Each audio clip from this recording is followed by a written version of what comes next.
छात्राः अद्यतन संस्कृत कक्षां भवद्भ्यः सर्वेभ्यः स्वागतम्। पूर्वस्मिन् कक्षायाम् अस्माभिः किं पठितं? पूर्व कक्षा आमे कौन पढ़ी से श्लोक गुड़िक वर्तमान स्मरण करनेबा एवं आज कक्षा को आरंभ करवा। प्रविवेशाथ रामस्तु सोवेस्म सुविभूषितं प्रहृष्ट जन संपूर्णं ह्रिया किंचिदवाङ्मुखः अथ सीता समुत्पत्य वेपमाना च तं पतिम् अपश्य शोकसंतप्तं चिंता व्याकुलिते इन्द्रियं तां दृष्ट्वा स हि धर्मात्मा न शशाकमनोगतं तं शोकं राघवः सोढुं ततो विवृततां गतः विवर्णं वदनं दृष्ट्वा तं प्रस्वीर्णममर्षणम् आह दुःखाभिसन्तप्ता किमिदानीमिदं प्रभो अभिषेको यदा सज्जः किमिदानीमिदं तव अपूर्व मुखवर्णश्च न प्रहर्षश्च लक्ष्यते। पिलेमाने पूर्व कक्षारे आमे जानिथिले जेतेबेले मर्यादा पुरुष भगवान पुरुषोत्तम भगवान श्रीराम जेतेबेले पितांक निकटको जाइथिले वनवास जनित खबर प्राप्त करी जेतेबेले प्रत्यावर्तन करुछंती निजर गृह भीतर को से प्रवेश करुछंती। कौ गृह भीतर को प्रवेश करछंती ना सुंदर भाव रे साजसज्जा होइथिबा जो गृह भितर लोक माने आनंद उल्लासर उत्सव पालन करछंती से प्रकोष्ठ गृह भितर को जेतेबेले प्रवेश करिछंती रामचंद्रंकर एही भली विवर्ण बदनम मलिन मुख को देखी ए चिंता व्याकुलित इंद्रिय को देखी सीता देवी व्यपमाना प्रकंपित हुई सीता देवी उठी जाइछंती आसनरु एवं प्रभु श्रीराम को कहउछंती हे प्रभु ये आपणकर की अवस्था अपूर्व मुखवर्णश्च पूर्व भली आपणकर मुखवर्ण ये प्रसन्न देखा जाउनी प्रसन्नता प्रतिबदल रे आपणकर मुखमंडल रे ये विषादर छाया कहीं घेरी जाइछि एही भली व्याकुल होई सीता देवी रामचंद्र को पचारिछंती एवं भगवान श्रीराम यार प्रत्युत्तर देई गोटे पर गोटे तार कारण सबू सीता देवी को कहउछंती। वर्तमान आमे पढ़िबा 6 नंबर श्लोक इतीव विलपन्तीं तां प्रोवाच रघुनंदन सीते तत्र भवांस्तातः प्रव्राजयति मां वनम। यार अन्य गद्य रूप कौन रही वर्तमान पिले आम देखा इतीव विलपन्तीं तां रघुनंदन प्रोवाच सीते तत्र भवान् तातः मां वनम प्रव्राजयति। इतीव विलपन्तीं एहीपरि विलाप करुथिबा कौपरि विलाप करुथिबा ना विवर्ण बदनम दृष्ट्वा तं प्रकीर्णमर्षणम् आह दुःखाभिसन्तप्ता किमिदानीमिदं प्रभो अभिषेक यदा सज किमिदानीमिदं तव अपूर्व मुखवर्णश्च प्रहर्षश्च न लक्ष्यते। सीता देवी एहीपरि विलाप करुथिबार देखि ताम सीता देवी को रघुनंदन रघुनंदन रघोः नंदन रघुंकर नंदन रघुनंदन रामचंद्र को एहीपरि विलाप करुथिबा सीता देवी को रघुनंदन रामचंद्र कहउछंती। अच्छा पिले माने रघुनंदन तांको रघुनंदन कहीं कहगला रघुवंश कहीं तार नाम रघुवंश रहिला ए विषय में मानक मन प्रश्न आसुथिबो से राजा दशरथंकर पुत्र रघुनंदन कहीं कहगला ना इक्ष्वाकु वंश रे अनेक राजा शासन करि जाइछंती। राजा दिलीप तांकर पुत्र रघु तांकर पुत्र अज तांकर पुत्र दशरथ तांकर पुत्र रामचंद्र एही भली अनेक राजा शासन करि जाइछंती किंतु राजा रघुंकर कीर्ति सुप्रसिद्ध से अत्यंत पराक्रमशाली परम प्रतापी राजा प्रजानुरंजक तेणु यही भली कीर्ति स्थापना हेतु राजा रघुंकर नाम अनुसारे तांका वंशर नाम रखाई रघुवंश। महाकवि कालिदास ये रघुवंश महाकाव्य रे तांकर ये पराक्रमशाली परम प्रताप विषय सुंदर भाव में वर्णना करछंती। तेणु रामचंद्र मध्य निजकु रघुबर रघुराय रघुकुल तिलक भाव निजकु अभिहित करछंती। तेणु से रघुवंशर तिलक रघुकुल तिलक रघुनंदन रामचंद्र विलाप करुथिबा देवी सीता को कहउछंती सीते तत्र भवान् तातः मां वनम प्रव्राजयति। आमर पूजनीय सम्माननीय आदरणीय पिता मते वन को जीवा पाई आदेश देइछंती। ये हूँ अन्यर अर्थ। बर्तमान गोटे विस्तृत भाव में पिले माने यार अर्थ जानिनबा। जनक नंदिनी जानकी रामंकर दुखरे म्रियमाणा होई पड़िथिले एवं विलाप करने को आरंभ करदेले। प्रभु रामचंद्र एहीपरि विलाप करुथिबा प्राणप्रिया सीता को कहिले हे सीते मोर पूज्य पितृदेव मते बण को पठाउछन्ति मते बण को जीवाई आदेश देउछन्ति। ये हूँ ये 6 नंबर श्लोकर अर्थ। वर्तमान पिले माने आम देखा यही श्लोक रे शब्दार्थ किसी कठिन शब्द रही तार अर्थ वर्तमान आम जाना। इतीव एहीपरि विलपंतीम विलाप करुथिबा तत्र भवान माननीय अथवा आदरणीय तातः शब्दर अर्थ होची पिता प्रव्राजयति पठाउछन्ति संधि विच्छेद इतीव इति युक्त इव इतीव प्रवाच प्र युक्त उवाच प्रवाच तत्र भवान तातः तत्र भवान युक्त तातः प्रकृति प्रत्यय विलपंतीम बी उपसर्ग लप धातु शत्रु स्त्रीलिंगरे उइम प्रत्यय समास रघुनंदन रघो नंदन रघुनंदन षष्ठी तत्पुरुष। पिले माने वर्तमान आम देखा परवर्ती श्लोक कौन रही। कूले महति संभूते धर्मज्ञे धर्मचारिणी शृणु जानकी जनेदम क्रमेणाद्यागतम मम। कूले महति संभूते धर्मज्ञे धर्मचारिणी शृणु जानकी जनेदम क्रमेणाद्यागतम मम। यार अन्य देखा गद्य रूप कौन रही पिले माने हे महति कूले संभूते धर्मज्ञे धर्मचारिणी जानकी जेन क्रमेण मम इदम आगतम तत्शृणु। हे महति कूले संभूते धर्मज्ञे धर्मचारिणी जानकी रामचंद्र संबोधन करी कहउछन जानकी जनक राजांकर सुकन्या नंदिनी जानकी को कहउछंती हे जानकी किए से जानकी ना धर्मचारिणी धर्म को आचरण करिथिबा जानकी।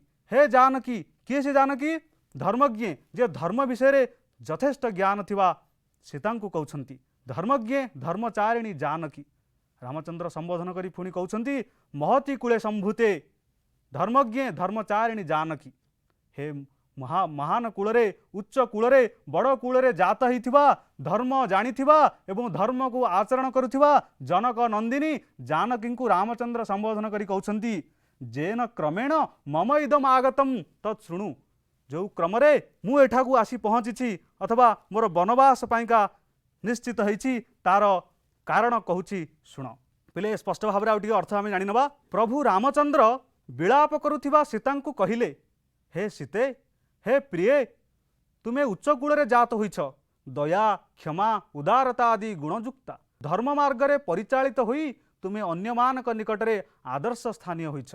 महाराजा जनकंकर तुमे सुकन्या तेणु मोर एई प्रकार अवस्था और दुखर कारण तुम निकटरे उपस्थापित करुछि ताहा तुमे शुण। पिले माने देखिबा ए श्लोक रे कौन रही कठिन शब्द महति कूले संभूते उच्च कूल रे जन्म ग्रहण करिथिबा धर्मज्ञे धर्म जानिथिबा धर्मचारिणी धर्म आचरण करिथिबा शृणु शुण इदम एहा संधियुक्त पद रही जेनेदम जेन युक्त इदम जेनेदम क्रमेणाद्यागतम क्रमेण युक्त अद्य युक्त आगतम क्रमेणाद्यागतम प्रकृति प्रत्यय संभूते सम उपसर्ग भू धातु त प्रत्यय आगतम आ उपसर्ग गम धातु त प्रत्यय आगतम समास धर्मज्ञ धर्मम जानाति जा संबोधन रे धर्मज्ञ उपपद तत्पुरुष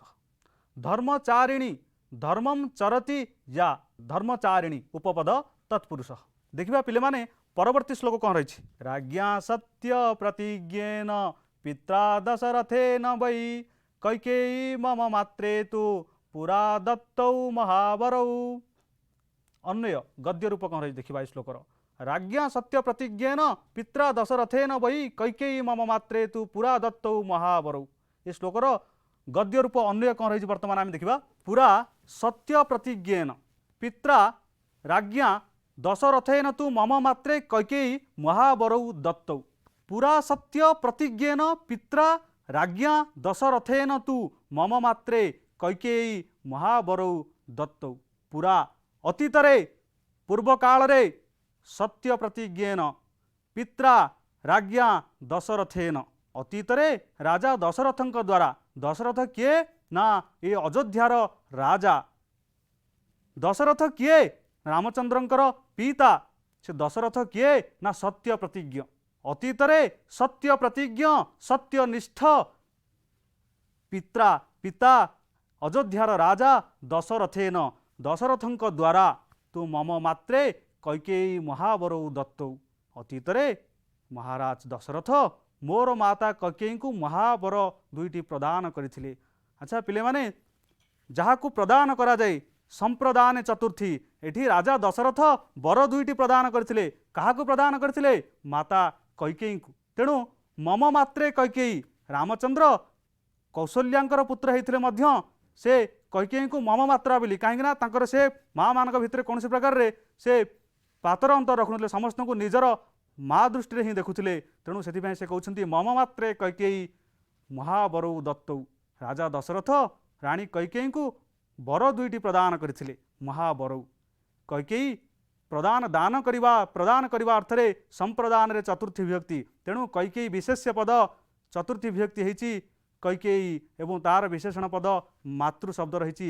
ମାତୃ ଶବ୍ଦର ଚତୁର୍ଥୀ ବିଭକ୍ତି ଏକ ବଚନ ମାତ୍ରେ। ମମ ମାତ୍ରେ କୈକେୟୀ ମହାବରଉ ଦତ୍ତଉ।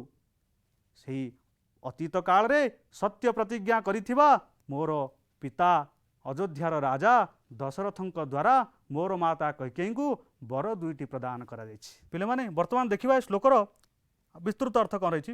ଏକଦା ରାଜା ଦଶରଥ ଦୁଃସାଧ୍ୟ ରୋଗରେ ପୀଡ଼ିତ ଥିଲେ। ରାଣୀ କୈକେୟୀ ତାଙ୍କର ସେବା ଶୁଶ୍ରୂଷା କରି ତାଙ୍କୁ ଆରୋଗ୍ୟ ଲାଭ କରାଇଥିଲେ। ଦଶରଥ ତାଙ୍କ ପ୍ରତି ପ୍ରୀତ ହୋଇ ତାଙ୍କୁ ଦୁଇଟି ବର ଦେବାକୁ ପ୍ରତିଶ୍ରୁତି ଦେଇଥିଲେ। ଦଶରଥ ଥିଲେ ସତ୍ୟ ପ୍ରତିଜ୍ଞ ସତ୍ୟନିଷ୍ଠ ବଚନବଦ୍ଧ। ତେଣୁ ସେଥିପାଇଁ କୁହାଯାଇଛି ରଘୁକୁଳ ରୀତି ସଦା ଚଲି ଆଇ ପ୍ରାଣ ଯାଏ ପରୁ ବଚନ ନ ଯାଏ। ସତ୍ପୁରୁଷମାନଙ୍କର ହେଉଛି ସ୍ୱଭାବ। ସେଥିପାଇଁ କୁହାଯାଇଛି ସେମାନେ ତାଙ୍କର ପ୍ରାଣ ବିସର୍ଜନ କରିଦିଅନ୍ତି କିନ୍ତୁ ବଚନକୁ କଦାପି ଅନ୍ୟଥା ହେବାକୁ ଦିଅନ୍ତି ନାହିଁ। ସେଥିପାଇଁ କୁହାଯାଇଛି ଉଦୟତି ଯଦି ଭାନୁ ପଶ୍ଚିମ ଦିକ୍ ବିଭାଗେ ବିକସତି ଯଦି ପଦ୍ମ ପର୍ବତାନାଂ ଶିଖାଗ୍ରେ ପ୍ରଚଲତି ଖଲୁ ମେରୁ ଶୀତତମ ୟାତି ବହ୍ନି ନ ଚଲତି ଖଲୁ ବାକ୍ୟମ୍ ସଜ୍ଜନାନାଂ କଦାଚିତ୍। ଦରକାର ପଡ଼ିଲେ ସୂର୍ଯ୍ୟ ପୂର୍ବ ଦିଗ ଛାଡ଼ି ପଶ୍ଚିମ ଦିଗରେ ଉଦୟ ହୋଇପାରନ୍ତି। ପଦ୍ମ ଦରକାର ପଡ଼ିଲେ ପର୍ବତର ଶିଖାଗ୍ରରେ ସେ ପ୍ରସ୍ଫୁଟିତ ହୋଇଯାଇପାରେ। ମେରୁ ଅଚଳ ମହାମେରୁ ଗତି କରି ଯାଇପାରନ୍ତି ଏବଂ ଅଗ୍ନି ତାଙ୍କର ଉଷ୍ମତାକୁ ପରିତ୍ୟାଗ କରି ଶୀତଳତା ପ୍ରଦାନ କରିଦେଇପାରେ। କିନ୍ତୁ ମହାପୁରୁଷମାନେ ତାଙ୍କର ବଚନକୁ କଦାପି ଅନ୍ୟଥା ହେବାକୁ ଦିଅନ୍ତି ନାହିଁ। ସେହି ସତ୍ୟନିଷ୍ଠ ସତ୍ୟ ପ୍ରତିଜ୍ଞ ଥିଲେ ରାଜା। ତେଣୁ କୈକେୟୀଙ୍କ ପ୍ରାର୍ଥିତ ବର ଦୁଇଟି ସେ ପ୍ରଦାନ କଲେ, ଯାହାଫଳରେ ରାମଚନ୍ଦ୍ରଙ୍କୁ ବନବାସୀ ହେବାକୁ ପଡ଼ୁଛି ବୋଲି ରାମ ସୀତାଙ୍କୁ କହିଥିଲେ।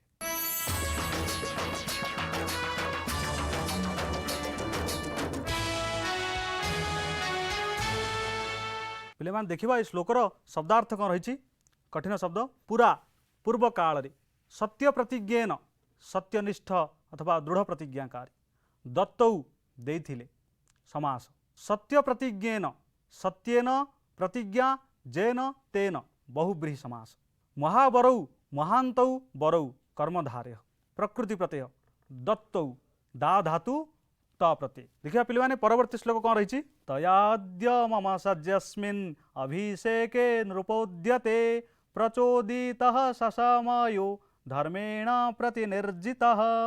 ତୟାଦ୍ୟ ମମ ସଜ୍ଜସ୍ମିନ୍ ଅଭିଷେକେ ନୃପୋଦ୍ୟତେ ପ୍ରଚୋଦିତଃ ସମୟ ଧର୍ମେଣ ପ୍ରତିନିର୍ଜିତଃ।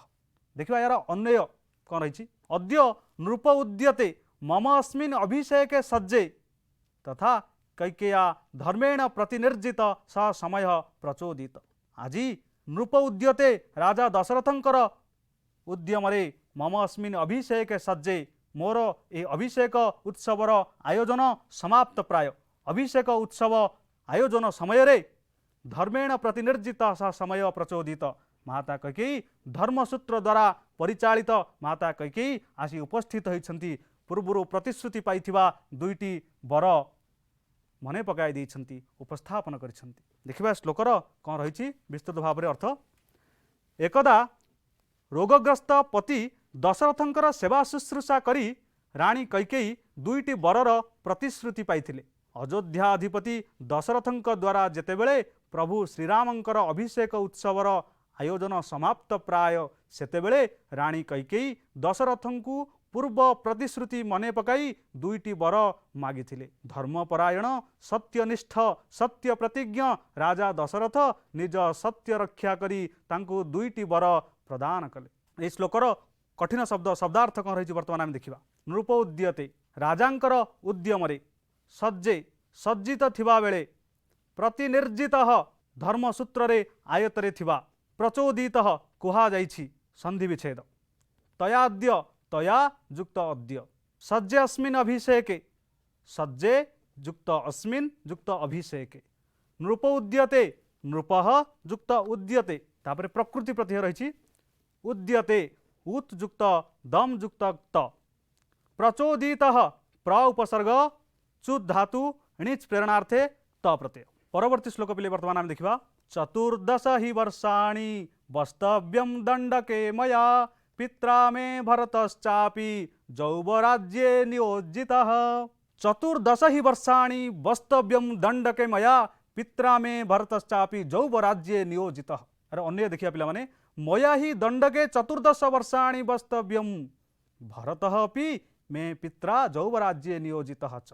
मो द्वारा मो दंडकारण्य रे 14 वर्ष पर्यंत वास करिबी रहिबी। भरत अपि मे पित्रा जौवराज्ये नियोजित भरत को मध्य मोर पिता युवराज पदरे नियोजन करुछंती अथवा नियोजित होइछंती भरत युवराज पदरे। देखिबा ए श्लोकर कौन विस्तृत अर्थ रही। प्रभु श्रीराम माता सीता को वर दुईटी विषय रे कहिथिले। कैकेयी वर मागिबारु दशरथ संज्ञाहीन होइगले किंतु प्रभु रामचंद्र पितृसत्य पालन करने 14 वर्ष वनवासी हेबाकू स्थिर करथिले। प्रथम वरटी थिला दंडकारण्य रे राम को 14 वर्ष वास करने को हेबो। द्वितीय वर अनुजाई अयोध्या सिंहासन रे युवराज पदरे भरत अभिषिक्त हेबे। देखा पिले माने पर ए श्लोकर कौन शब्दार्थ रही। दंडके दंडक नामक अरण्य रे वस्तव्यम वास करिबी जौवराज्ये युवराज पदरे। संधिपद कौन रही देखा। चतुर्दश चतुः युक्त दश भरतश्चापि भरतः युक्त च युक्त अपि प्रकृति प्रत्यय वस्तव्यम वस धातु तव्य प्रत्यय नियोजितः नि उपसर्ग जुज धातु णिच प्रेरणार्थे एवं त प्रत्यय। देखिए पिले माने परवर्ती श्लोक कौन रही। विप्रियं न च कर्तव्यं भरतस्य कदाचन स हि राजा च वैदेही देशस्य च कुलस्य च। विप्रियं न च कर्तव्यं भरतस्य कदाचन स हि राजा च वैदेही देशस्य च कुलस्य च। अन्य कौन रही वर्तमान पिले माने देखिबा। वैदेही कदाचन भरतस्य विप्रियं न कर्तव्यं स हि देशस्य कुलस्य च राजा।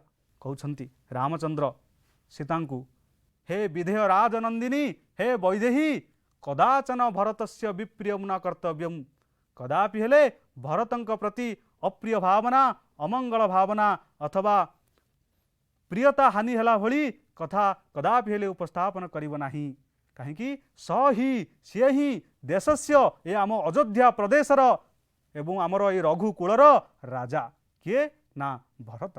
देखिबा ये श्लोकर कौन अर्थ रही वर्तमान विस्तृत भाव में। अयोध्या सिंहासन रे रामचंद्र राजपदरे अभिषिक्त होइथिले। सीता राजराणी हेबार सौभाग्य लाभ करिथान्ते किंतु कैकेयींकर बरजाचना कारणरू राम को वनवासी हेबाकू पड़िला।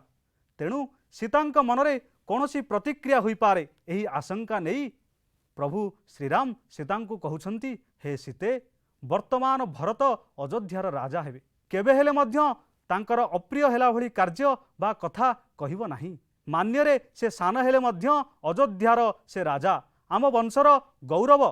तेणु भरतंक प्रति ईर्षा करिबा तुमर अनुचित। प्रभु राम एही भली उपदेश देई रघुवंशर मर्यादा रक्षा करिसंती।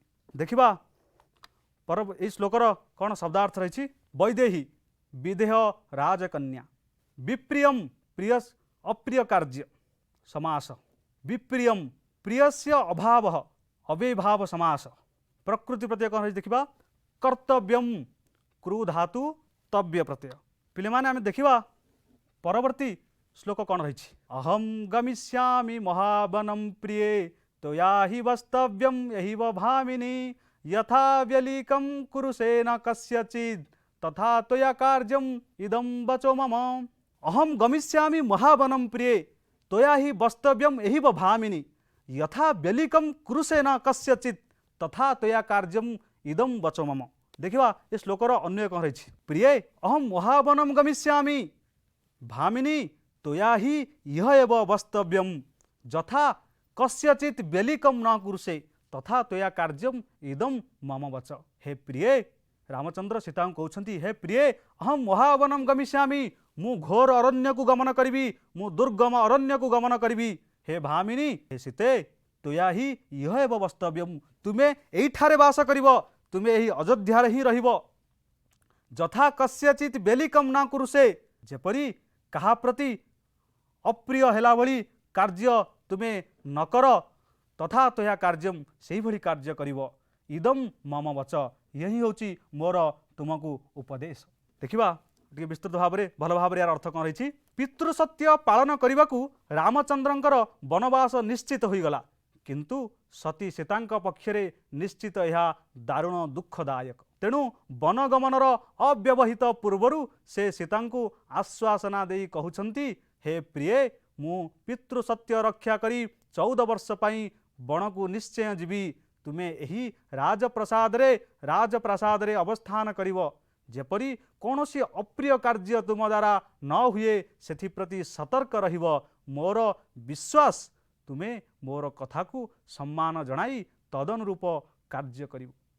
रामचंद्र सीता को कहउछंती देखिबा कौन यही श्लोकर शब्दार्थ कठिन शब्द कौन रही महावनम निबिड़ अरण्य को घोर अरण्य को भामिनी सुंदरी वक्तव्यम वास करी व्यलीकम अप्रिय वचः कथा व वचन संधि विच्छेद वक्तव्यम एहिव वक्तव्यम युक्त इह युक्त एव कार्यमिदम कार्यम युक्त इदम प्रकृति प्रत्यय वक्तव्यम वश युक्त तव्य कार्यम क्रुयुक्त ण्यथ समास कौन रही वर्तमान पे मैंने देखा महावनम महत्वनम महावनम कर्मधारय समास पिले माने वर्तमान आमे जीवा प्रश्न विभाग को देखिबा प्रश्न कौन रही प्रथम प्रश्न पिले माने बेलपंतीम सीताम कह प्रवाच विलाप करुथिबा सीतांकु के कहिले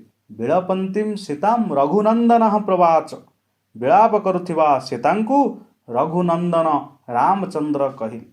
द्वितीय प्रश्न पिले माने का महती कूले संभूता किए महान कूलरे जात होइछन्ति धर्मचारिणी जानकी महती कूले संभूता महान कूलरे धर्मचारिणी जानकी जात होइछन्ति। हम श्लोक रे पढ़िथिले कूले महती संभूते धर्मज्ञे धर्मचारिणी शृणु जानकी जनेदम क्रमेणाद्यागतम मम।